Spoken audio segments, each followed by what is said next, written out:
China, OL 680 Global Moral Responsibility, Elizabeth A. Ingram.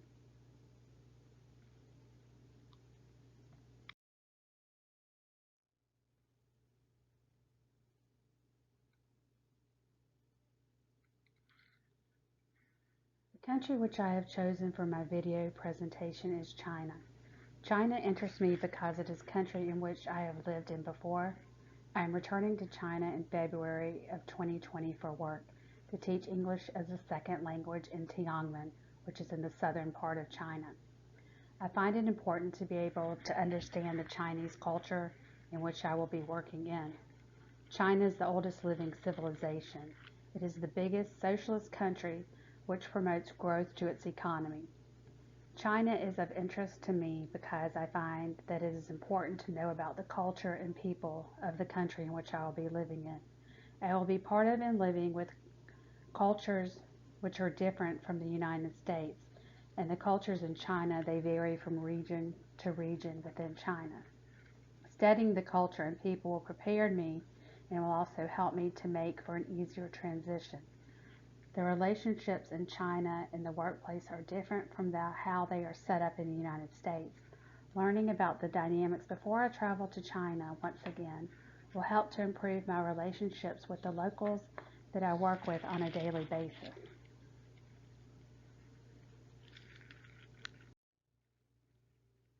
The way things are in China is that in China they have a different way of communicating than they do in the West.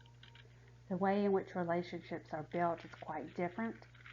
They have to work hard to build these relationships. Success in Chinese business culture is as much about whom you know as what you know. Guanxi is commonly defined as personal connections between people doing business. The word guanxi in Chinese means relationship, but it also is a concept or a philosophy. It takes time to build these relationships. They don't just develop guanxi over time. One must deliver at least as many favors as you could receive. In the business world, gifts are still accepted, and being able to find the balance between being too frugal or too over the top can be tricky. Also, being aware of the color that the gift is wrapped in.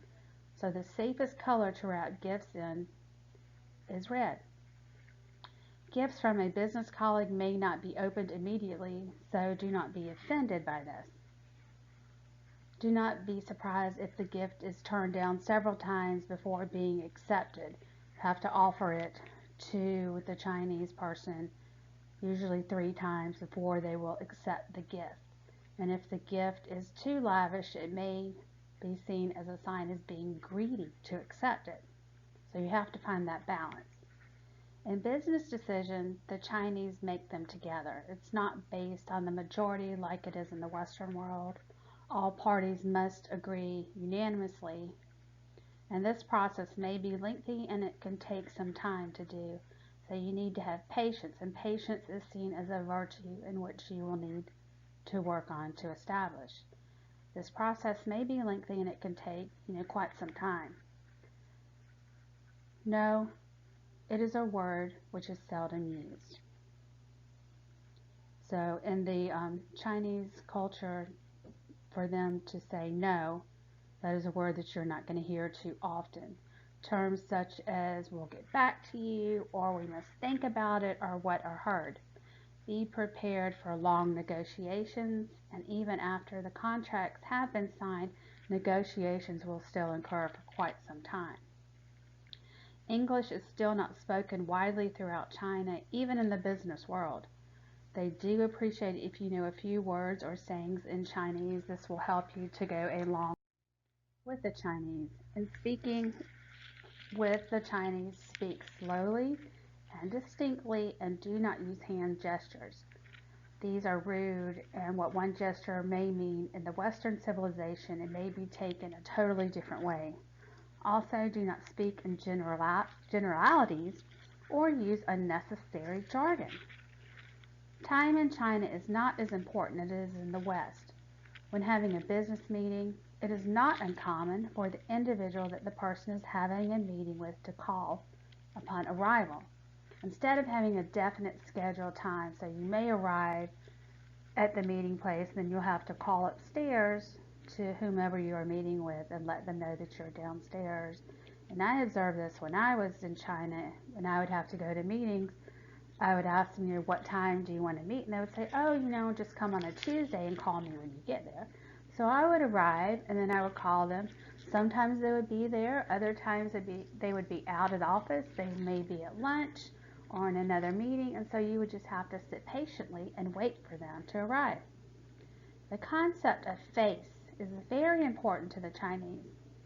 The concept of face, or mianji, this means the social reputation and personal dignity.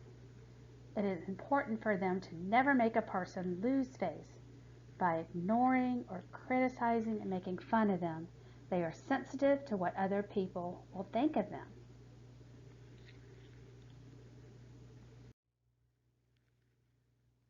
Now, there are two moral issues which we're going to talk about, and those are bribery and the lack of honest dealing in business in China, which they face within the country. They are also dealing with Westerners that must contend with in doing business in China. This makes it more difficult for organizations to conduct business. Now, bribery is the first moral issue.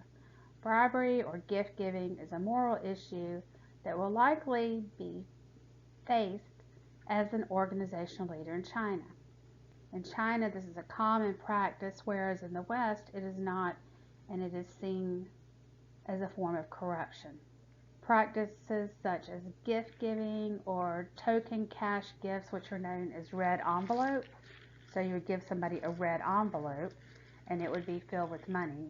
You'll see these like at special occasions, for example, like during the Spring Festival or the birth of a child, when you'll give somebody a red envelope. And invitations to family events are still prevalent in today's business environment and serve the important function of giving face or honoring a potential business partner. Companies with strict policies on gifts and hospitality may find it difficult to uphold these and may need to take account of acceptable local practices where they do not actually challenge any of their core business principles. In some organizations, which are the host country in China and their home countries in America, they use intermediaries to pay the bribes to secure licenses in China. Moving into China means that these companies are in a market where bribes are heavily acceptable and common.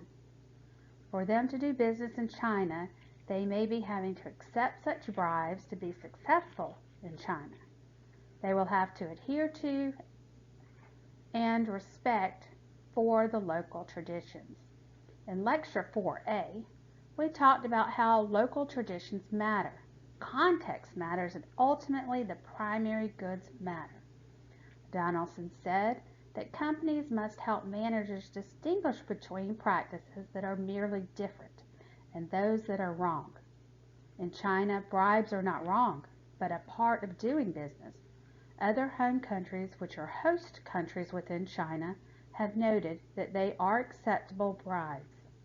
If a company is acting on a global level, it is possible for the organization to choose the system of laws which are best for them.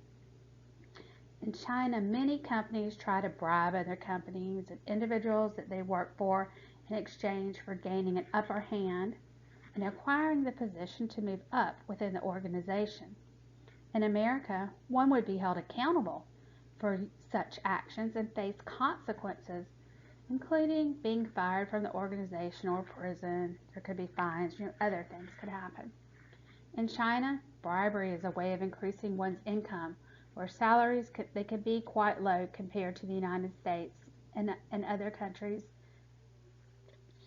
If a person lived in China, it would be hard to turn down such a bribe when it could increase income and provide a better way of life for the family.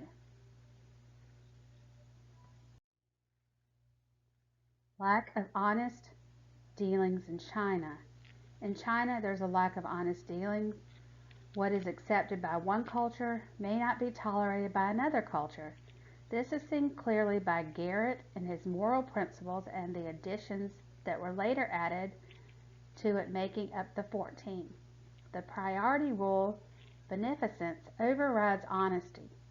Honesty, according to Garrett, or as Ross called it, fidelity. Honesty is saying that we should speak and behave honestly. An individual should represent themselves to the world properly. When a promise is made to another person, that promise is made to another person, that promise should be kept and maintained. Beneficence overrides honesty when being honest would harm another person. Honesty is not the best way when it causes harm to another person. In Lecture 2A, Honesty or Fidelity by Ross, is that we speak and behave honestly. We should represent ourselves properly to the world. We should keep our promises. There's a code of conduct which should be followed. In Lecture 5, such corporate codes are discussed. Legitimate norms, as in Lecture 4B by Donaldson, is creating a company culture that rewards ethical behavior is essential. Whatever a company decides on its own cannot waver on its principles either at home or abroad in China. Now this is me. This last photo is me when I was in China, and the little one all the way to the left. These are my work colleagues. So China is seen as having companies which are on the global scale. Dr. Sine discussed what a global organization is. Global organization has a physical presence in countries beyond its home country and implements holistic organizational structure, culture, and strategy that coordinates and maximizes the efforts of the organization across national borders. Global organization deals with the difference of multi-cultures. Within the culture are the differences in morals, what each country perceives to be right or wrong. We all have professional ethics, which are our responsibility as to the liability of our legal obligations to within the organization. The laws in countries vary, as in China and the United States. It is important to know the laws of the countries that your company or organization works with.